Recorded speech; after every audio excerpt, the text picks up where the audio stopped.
আসসালামু আলাইকুম। হ্যালো প্রিয় শিক্ষার্থী, তো তোমরা যারা ডিগ্রি দ্বিতীয় বর্ষে রয়েছো, আজকে এই ভিডিওটি তোমাদের জন্য। আমাদের আজকের টপিক রাষ্ট্রবিজ্ঞান তৃতীয় পত্র। তো যাদের এই টপিকটি রয়েছে প্রথম থেকে শেষ পর্যন্ত দেখতে থাকো, আর যাদের সাজেশনগুলো লাগবে তারা সরাসরি আমাদের সাথে কন্ট্যাক্ট করতে পারো। আমাদের সাজেশন ক বিভাগ, গ বিভাগ, প্রশ্ন প্লাস উত্তর সহ। তো চলো বেশি কথা না বাড়িয়ে আমি তোমাদেরকে ক বিভাগ থেকে কিছু প্রশ্ন দেখিয়ে দিচ্ছি। আমাদের প্রথম প্রশ্ন, জাতীয়তা কাকে বলে? উত্তরটা হচ্ছে কোনো জনসমষ্টির নিজস্ব ইচ্ছা অনুযায়ী জাতীয় জীবন গড়ে তোলার মানসিক অনুভূতি ও অনুরাগকে জাতীয়তা বলা হয়। এরপর দেখো, জাতীয়তাবাদের জনককে মনে রাখতে হবে। জাতীয়তাবাদের জনক হচ্ছে নিকোলো মেকিয়াভেলি। আমাদের 3 নম্বর প্রশ্ন, এ গ্রামার অফ পলিটিক্স গ্রন্থের রচয়িতাকে তোমরা খুব ভালো করে জানো যে এ গ্রামার অফ পলিটিক্স গ্রন্থটি রচিত হয়েছে হ্যারল্ড জেলেসকে। বঙ্গভঙ্গ কত সালে সংগঠিত হয়? এটা হচ্ছে 1905 সালে। মুসলিম লীগের প্রতিষ্ঠাতাকে, এটা হচ্ছে মুসলিম লীগের প্রতিষ্ঠাতা নবাব সলিমুল্লাহ। বেঙ্গল প্যাক্ট কখন সংগঠিত হয়? উত্তরটা হচ্ছে বেঙ্গল প্যাক্ট সংগঠিত হয় 1923 সালে। কোন আইনে সর্বপ্রথম পৃথক নির্বাচনের ব্যবস্থা করা হয়? উত্তরটা হচ্ছে 1909 সালের মৌলি-মিন্টু সংস্কার আইনে সর্বপ্রথম পৃথক নির্বাচনের ব্যবস্থা করা হয়। ইন্ডিয়া উইন্স ফ্রিডম গ্রন্থটির রচয়িতাকে? উত্তরটা হচ্ছে ইন্ডিয়া উইন্স ফ্রিডম গ্রন্থটির রচয়িতা মৌলানা আবুল কালাম আজাদ। পাকিস্তানের প্রথম গভর্নর জেনারেল কে ছিলেন? এটা হচ্ছে মোহাম্মদ আলী জিন্নাহ। তমুদ্দিন মজলিস কত সালে গঠিত হয়? উত্তরটা হচ্ছে তমুদ্দিন মজলিস 1947 সালে গঠিত হয়। রাষ্ট্রভাষা সংগ্রাম পরিষদ কখন গঠিত হয়? উত্তরটা হচ্ছে রাষ্ট্রভাষা সংগ্রাম পরিষদ 1947 সালে 1 অক্টোবর গঠিত হয়।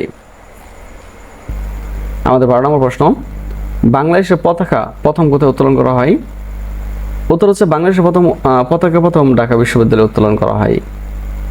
স্ট্যাফোর্ড ক্রিপস কবে ভারতে পদার্পণ করেন? উত্তরটা হচ্ছে স্ট্যাফোর্ড ক্রিপস 1942 সালে 23 মার্চ ভারতে প্রবর্তন করেন। 23 জন পরিকল্পনা কি? উত্তরটা হচ্ছে ভারতের শাসনতান্ত্রিক সমস্যা সমাধানের জন্য স্যার স্ট্যাফোর্ড ক্রিপস এর নেতৃত্বে গঠিত পরিকল্পনাকে 23 জন পরিকল্পনা বলা হয়। 1946 সালে মন্ত্রী মিশনের প্রধান কে ছিলেন? মনে রাখবা 1946 সালে মন্ত্রী মিশনের প্রধান ছিলেন স্যার স্ট্যাফোর্ড ক্রিপস। মন্ত্রী মিশনের সংখ্যা বা সদস্য সংখ্যা কত ছিল? এটা হচ্ছে 3 জন। ব্রিটিশ ভারতের সর্বশেষ গভর্নর জেনারেল কে ছিলেন? মনে রাখবা ব্রিটিশ ভারতের সর্বশেষ গভর্নর জেনারেল ছিলেন লর্ড মাউন্ট ব্যাটেন। কত তারিখে ভারত স্বাধীনতা আইন পাস হয়? এটা হইতেছে ভারত স্বাধীনতা আইন পাস হয় 1947 সালের 18 জুলাই। কোন আইন দ্বারা ভারত বিভক্ত হয়েছিল? মনে রাখবা ভারত স্বাধীনতা আইন দ্বারা ভারত বিভক্ত হয়েছিল। কত সালে পাকিস্তানের প্রথম সংবিধান প্রণয়ন করা হয়? এটা 1956 সালে।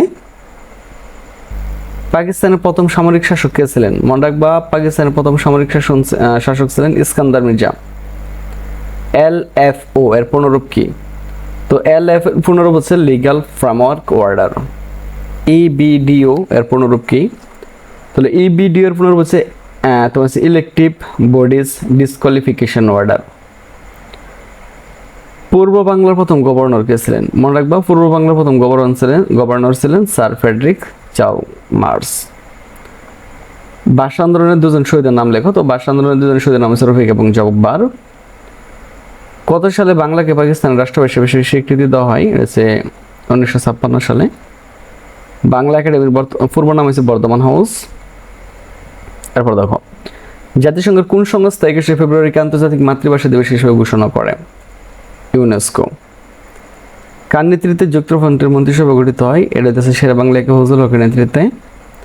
যুক্তফ্রন্ট কত সালে গঠিত হয়? এটা হচ্ছে 4 ডিসেম্বর 1953 সালে। তো এইভাবে আমাদের ক বিভাগ, খ বিভাগ, গ বিভাগ, প্রশ্ন প্লাস উত্তর সহ সাজানো রয়েছে। তুমি চাইলে আমাদের সাথে কন্ট্যাক্ট করে এগুলো খুব সহজেই নিয়ে নিতে পারো। তো আজ এখান থেকে বিদায় নিচ্ছি। কথা হচ্ছে একটা নতুন ভিডিওতে। সে মধ্যে সকলে ভালো থাকো, সুস্থ থাকো এবং সাথেই থাকো আমাদের সাথে।